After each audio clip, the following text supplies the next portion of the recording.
Hi, it's Eric Lee with Starfish Coaching. My Founders Interview Series are a series of podcasts where I interview other entrepreneurs to find out their secrets of success. In this video though, the table is turned and Apex Magazine interviews me as an entrepreneur, a designer, and a business coach.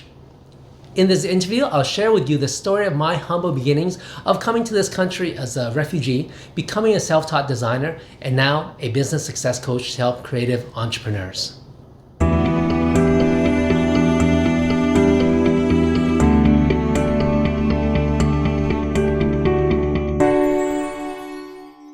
I was sincerely moved by during your workshop when you told the story about your early years. Would you tell me the story again? Sure. I'll give you a bit more of a condensed version. But I guess my story or my family story really is a story of from riches to rags to riches. So my family, my mom and my parents are entrepreneurs and they're very good at doing business. So they were in Vietnam and they had factories and we had a good life. But when the Vietnamese country came under communist rule, the Vietnamese government policy basically kicked out all of the non-Vietnamese citizens. We had citizenship there, but we were of Chinese descent. So we went back to China, and my parents. This was China when it was right after communist rule. So it's very textbook. So you have like the waking up at 6:30 in the morning. Everyone has to get up. You can't hide. And you go out and you work the land, you work the farms, all that stuff, and you get food rations, and that's all you get. They don't care if you have money. Actually, you can't even show your money. We had gold and stuff from our wealth in Vietnam, but we had to hide that. We had to dig that under the ground so that the communist government wouldn't see it. So my parents could not imagine that for their kids. Like, who could as parents? They can't imagine that for the future of their kids. So what they did was they took the gold that they were hiding and they traded that for a ship and a captain, and they put as many people in there as possible. All their friends, family. It wasn't too many, but we eventually got out of there, and we end up in international waters close to Hong Kong. So the refugee camp in Kowloon in Hong Kong took us in, and we stayed there for about 6 months, and we were fortunate enough to have a church in New West sponsor us. That's how I got to Canada. So of course we're starting from zero. When we got to Canada, I remember my mom telling me stories about us buying day-old bread at Safeway because that's really all that we can afford. We bought fruits, rotten fruits that she would then kind of cut out the rotten parts, and then we'd eat the good parts. The church was super helpful. They collectively just got donations for clothes, for toys. I remember going to a toy bank with my dad, and one of the first set of toys that I still love to this day is a Lego set. And that inspired me to get into building, of course. So that was humble beginnings for us. Eventually, 2 years into it, my dad passed. My mom worked really hard, and all of this stuff I witnessed as a child. And I think a lot of those built myself foundationally speaking, right? The hard work that I saw, the perseverance, the determination, all of that stuff I saw. And I think I bring to this day to the companies I build and to the people that I touch. Those values are huge. So my mom was working multiple jobs, multiple shifts. She was a chef, but she took lunch shift, she took night shift. So she wasn't at home much, but what it did do for us though is we saved up enough money to buy a plot of land in Delta. And at that time I think I was 17 or 18. And I said, "Hey mom, can I try designing it?" And she's great. She's very supportive. She said, "Yeah, let's try that." So I designed it. I didn't know the codes and stuff, so we hired a draftsperson, helped us with the building permit set and take it through to building permit. And that was great. We got that done, hired a builder, and it was building away. And then halfway through, right around drywall stage, after we gave him the next draw, he took off with our money. And that was like the low point in our family story. Because if you think about it, this is our life saving, right? All gone. And my mom was distraught, but she's a strong person. She's not one to give up. So what she did was she went around, it was a new subdivision. She went around and she talked to all the Chinese builders because she couldn't speak English. She talked to Chinese builders and she shared her story, and they really felt sorry for her, and they totally supported her. They said, I'm gonna help you, I'm gonna give you the trades for your next few stages. I'm gonna come when the inspector's there to help you translate. I'll show you the next steps. And we eventually got the house built, which is great. And I think she liked the process, and it solidified in her once we sold the house a few years later that that's what she wants to get into, because she made a good profit out of it, and plus she was very supportive. So here I am, trying to be a designer, and she saw an avenue there to support me. So she said, yeah, okay, let's build a few more houses. And that's how I got a few houses under my belt. Because if you think about it, as an 18-year-old kid, no one's gonna let you design their house. So that's how I got my traction. Eventually, I did go back to school to formalize that education.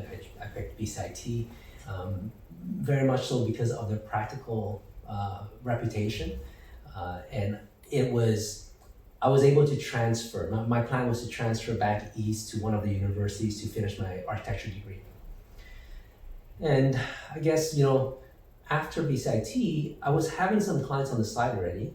I was really asking myself, do I want to finish architecture school now, or do I want to put that on hold?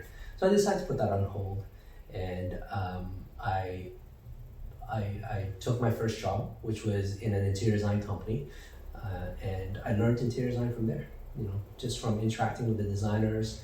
Eventually, I learned all about freelancing, which I love, because that year, not that year, the second year in that company, so I worked for them for 2 years. The second year, they were really quiet. The market was slow, and they were paying me to sit around, and that didn't feel right to me. I don't like sitting around. I'm a busybody. 2, I don't feel that it's right that I'm getting a paycheck just to kind of do nothing. But I learned about freelancing from a designer there. And once I heard about it, I'm like, wow, that's a great concept. You get your time back, you can manage it, you can have multiple clients. I love it. How do I do it? And I didn't think too much. I just jumped right in. I gave my resignation letter and said, I'm going freelancing. And I offered freelancing to them. I got another referral from another client as an interior designer. And I managed to work with some really good interior designers that I learned from. And that's how I learned my interior design. So I'm self-taught from that perspective. Eventually, my business of house design got quite busy. So I had to make a decision, and I said, okay, I'm gonna open up a office, bring on staff, and grow it. Because at that time it was a home office and it was just way too busy, so I need more help. And that's the story of, I guess, my design companies and how I got into entrepreneurship and freelancing and all that good stuff. The next question is, how did you start your first business? But I think we kind of touched on that already. Yeah, actually, that's not my first business. Oh, okay. Victoric Design. I had my freelancing business on the side. Okay. My first business was in partnership with 2 others. This was when we were in school. One of my schoolmates said, hey, I have a client that wants us to come out and design for them. He's just an investor. So my friend was going to do the construction part. I was going to do the design, and we got into a 3-way partnership. That didn't last too long. It was commercial interior design and construction. So we did a lot of tenant improvements, malls, food fairs, that kind of stuff. Okay. Cool. Yeah. Designing them and building them. Wow. Okay. Yeah. So he was construction, I was design, and the third partner was the financier. He brought the money. I was involved with a restaurant business for a little bit with my sister. That one, we tried that for 2 years, and then we decided it wasn't the thing for us. Mm-hmm. Yeah, and all of these things are great because I learned so much from. I'm a big believer of failing and learning from it, and I learned so much from those that I can now advise on. Yeah, it's good. Tell me about how you became involved in the mentorship program at BCIT. Yeah. I forgot who was the first coordinator. I don't know if it's Laura, but one of the coordinators reached out to me and said, hey, we're starting a mentorship program. And I'm like, cool. Because I thought back to when I first started, even in BCIT, I'm like, wow, if I had an industry mentor, that'd be amazing. You know, I would answer so many of my questions when I first started. And I've always been a seeker of mentors. Even when I was growing my business, you know, I've always been a sponge. I love to learn, and I love to learn from those who've done it before. So I was like all for it. I'm like, yeah, sign me up. And at the time they had, actually at the time they only had one path. It was just a mentor. I think the second year or third year in, they diverge into two paths. So you can either be a career mentor or you can be an entrepreneur mentor. Okay. So even in the beginning, I've always said that my strength is entrepreneur. So, you know, match me with someone who's either in the architectural construction field or someone looking to build their own company, right? So I can definitely help with that.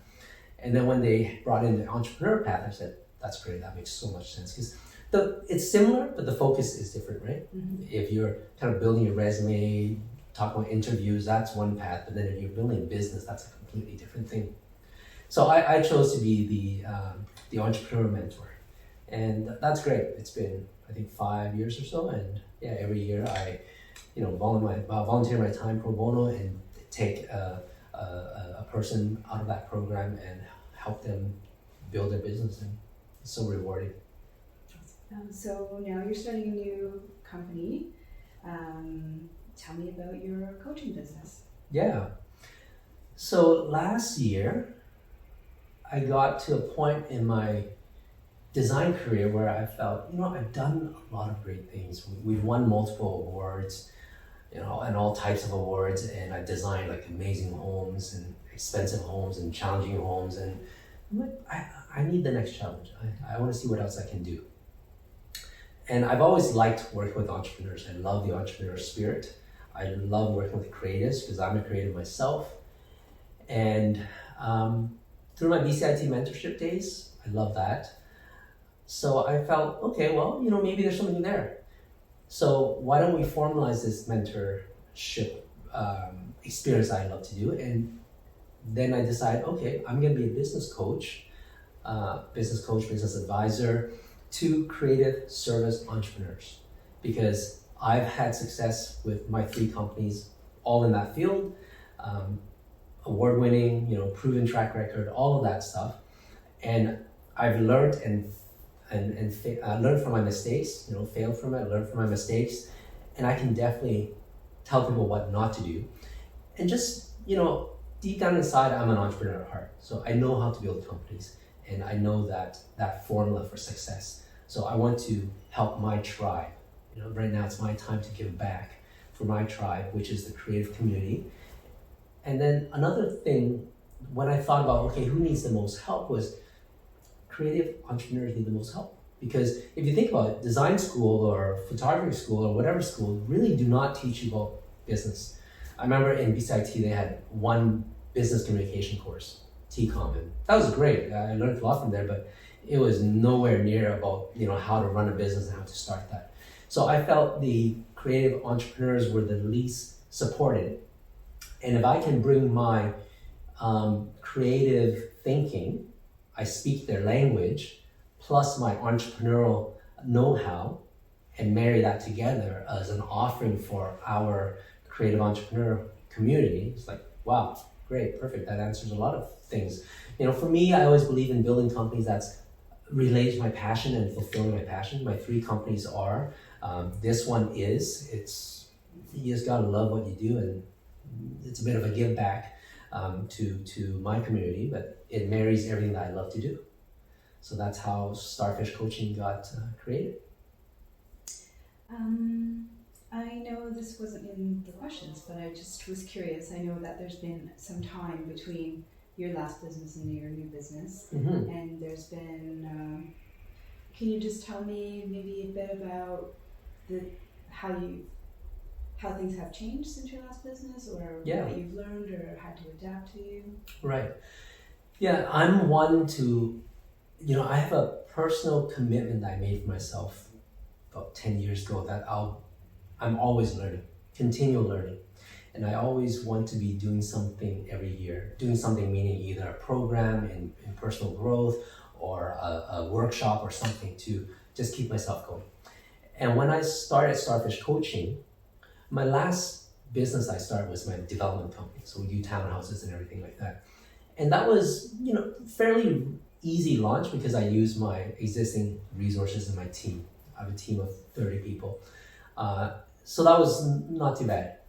With business coaching, I felt I wanted to be starting fresh. I wanted to really feel what a new startup and a new entrepreneur would feel right now, this day, because the way of doing business and the way of marketing yourself has changed so much.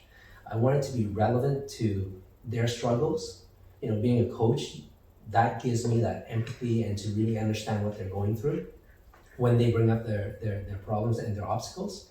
So I decided to start Starfish Coaching just grassroots. Me, myself, and that's it, as if I'm an entrepreneur. So I left the team of my other companies completely out of it. I did everything myself. I created the logo myself. I did the website myself, and that's great. What it's proven for me is that the fundamentals of business are still there. You still network the same, you still communicate and build rapport with people the same way. You still have to create that business plan, get your message out there, be clear about it. All of that is still the same, which is great. That's kind of reaffirmed the foundations of good business. The new part, which is both exciting and challenging, is the new methods of marketing yourself. There's so many channels and so many tools now that you can market yourself. And it's great. I wake up every morning now excited to learn more, right? Like previous to that, I can design something almost with my eyes closed because I've been doing it for so long. And although I'm very good at that and I'm still passionate at it, it didn't give me the same challenge. Now I'm about, okay, this is a good challenge. How can I build this company successfully in this new era, this new world, right? You got Facebook Live, you got IGTV, you got meetups, you got webinars, you got Zoom calls, all of these new tools. It's exciting. So yeah, I'm playing with that, and it's like a kid in a sandbox, just trial and erroring and building sandcastles and seeing which one would go taller. So that's getting me excited right now. What would you say drives you? It's kind of it's a broad question, but the reason that I thought about that question is because you love motorcycles and Yes. you love to travel and you love life and you have so much energy with what you're doing. Yes. But what would you say is that thing? Because you've put that question to me as well. Yeah, it's a great question, and it's always one that I believe everyone should ponder and reponder, because life changes, right? For me, I guess there's two things. Let's break it down to two things. There's what drives me from that perspective, but then there's what's my purpose. What, and it's interrelated, but I also could see it as different. For me, I always believe in connecting with a bigger purpose. The why. Why are you doing this? So from that perspective, and I'm trying to keep it broad because I have so many businesses that I run and so many things. But I think if there's a unifying principle, it would be to create value in this world. I think human beings are very different than other animals. Human beings are superior because we know how to create value. If you think about it, we create creations like this with our abstract mind. We have a thought, and with our action, we have a product, and that's amazing. No animals do that. The beaver might be the closest, right? They build dams, and that's it. But we as humans are like amazing from that perspective, and that's inspiring by itself. So I want to do my part to create value in this world, and I think overall that's kind of what drives me. I'm not one, like for instance, I'm not one to sit in front of TV and veg, because for my value system and my belief system, that's not building value. That's just sitting there, and I'm not growing. So I'm about doing and creating. I'm a creator. And even if I'm sitting there watching the TV, I'm probably not watching too intently because I'm thinking about my next business idea or, hey, what can I do for this? And how do I tweak this to make it better? So I'm always about the forward motion. I'm about the growth and the value building, so yeah. Okay, so comes to my next question then. Do you sleep? Do I sleep? Yes. I've been asked that before. You're not the only one. I have a motorcycle friend. He's a photographer too, and he often asks me that. He calls me the Energizing Bunny. I do sleep amazingly. And I guess the thing is, I like to capitalize my time. I'm not, I mentioned to you that I'm not, at that one and only job that I had, when I was paid to sit there, it drove me crazy. Because for me, I value my time so much. So for me, I'm definitely not a 9 to 5 person. I don't like clocking in, clocking out, and then going home and sitting by the couch and doing the same routine. For me, my time, most people have 9 to 5. Me, I would be like 7 to midnight. And all of that time can be productive. Why not? If you love what you do, if you believe in what you do, and there's a calling for you in the world, that will not feel like work.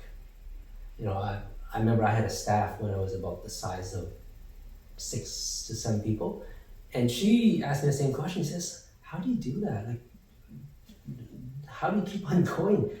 And that was the first time someone asked me that type of question, and I was like, I got caught off guard, and I'm like, what do you mean? Like, it's just natural to me, it's normal. And it's like, why not? If you love what you do, then what difference does it make, right? The people who work 9 to 5 and love looking forward to that 4:59, 5 o'clock, I'm out of here. I feel sorry for those guys because they clearly don't love what they do. And I'm a big believer of doing what you're passionate about, because you wake up every day and you go to work and you spend more time alive than sleeping, right? Like awake than sleeping. So you might as well love what you do. So for me, there's no difference, right? Is there anything else you'd like to add? Yeah, so I'll leave off with a business tip maybe. So if I have so many things to share from that perspective, but let me pick one. Okay, I'll give you 2. I can't decide between the 2. For the entrepreneurial audience out there, people who are thinking about starting up, people who are doing it already, and people who are still doing it, if you don't know it yet, fail fast and learn fast. Okay, what I mean by that is, there's many people out there that are afraid of failure.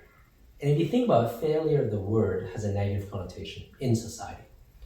But all that it means, if you break it down to the scientific definition, is just, did your expected outcome match the real world results? Simple, right? It's yes or no. That's success or failure. If it matched, you got success. If it didn't match, you got failure. Simple. You make a hypothesis, you go and try it, and then, oh, okay, I got it or I didn't. Did the results match the expectations? That's all that is. Now, the beauty about failure is that success is great. You feel good about it, and that's it.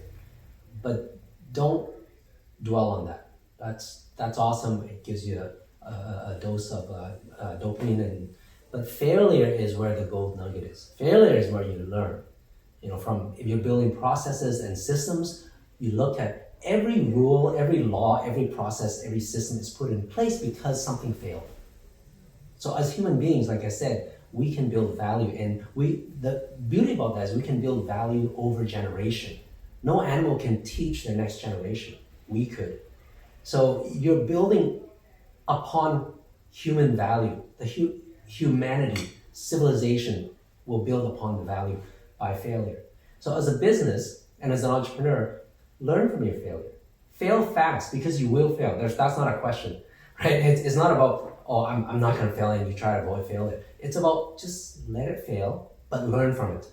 If you don't learn from it, then that's probably true failure from the negative connotation perspective. You've just let that gold nugget go away, and it's a waste.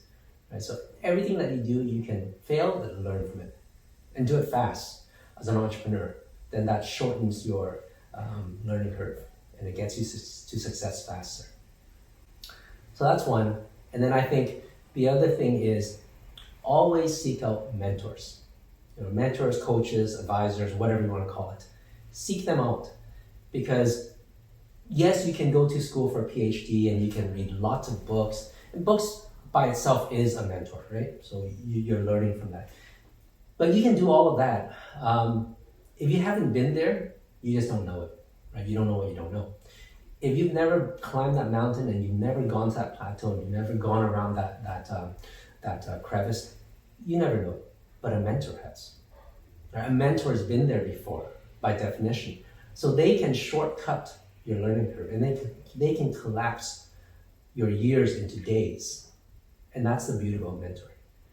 And the thing about mentors is, when you get to a certain age, and I'm feeling now, I'm not that old, but I definitely kind of can relate to that. When you get to a certain age, philanthropy kicks in, and you naturally want to give back. In your 20s, to your 30s, that's the kind of go-get-it years. You want to work hard, you're ambitious, you go get it. But when you're in your 30s to 40s, that's your family years. And you start to slow down just by definition of having a family, if you choose to have a family. Then when you kick into your later 40s, 50s, 60s, that's really your give-back years. And you see that all over the place. You see Bill Gates, right? Him, Bill and Melinda Foundation. You see all of that. So don't be afraid to go to someone that you respect in your industry or your role model and just say, hey, I love what you do.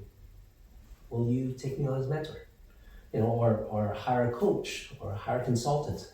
All of that collapses your learning curve and collapses your time frame to success. And that's the name of the game, right? You want to get to that success sooner than later. You can definitely go and try it yourself, like I did, right? You kind of go try different routes, but what if you had a straight line? So that's what a coach and a mentor and a consultant can do for you.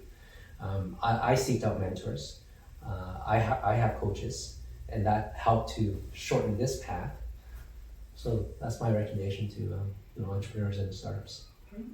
Mm-hmm. Okay, well, thank you so much for your time. Okay. And I look forward to pulling this all together. Thank you. I look forward to reading that. All right. I hope you liked that video. If you do, please hit the subscribe button to get notified of more upcoming business tips.